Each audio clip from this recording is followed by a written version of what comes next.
บองชื่อเนี่ยขนมฝรั่งเศสก็ประมาณนั้นนะไอ้พวกนั้นเขากินทานข้าวกันนะเป็นขนมปังแข็งๆอยู่ราคาอยู่นะ1.4 ยูโร1.2 ยูโร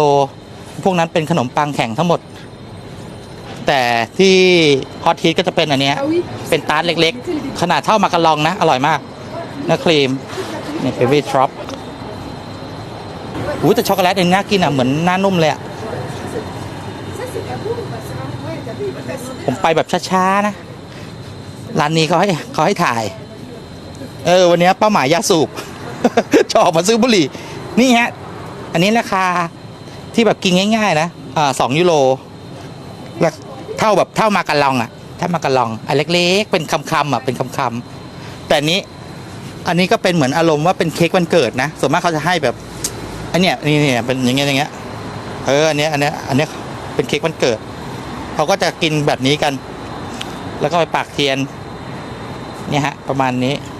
น่ากินมากๆเนี่ยถ้าหิวก็เนี่ยฮะ5 ยูโรเนี่ยพวกแซนด์วิช6 ยูโรพวกเบอร์เกอร์อะไรพวกนี้นี่อันนี้มาตรฐานฮะมาตรฐานเป็นแบรนด์นี้เผื่อถ้าเจอก็แวะซื้อได้เลยราคาไม่แพงด้วยไม่แพงสำหรับที่นี่นะ แต่ที่ไทยไม่รู้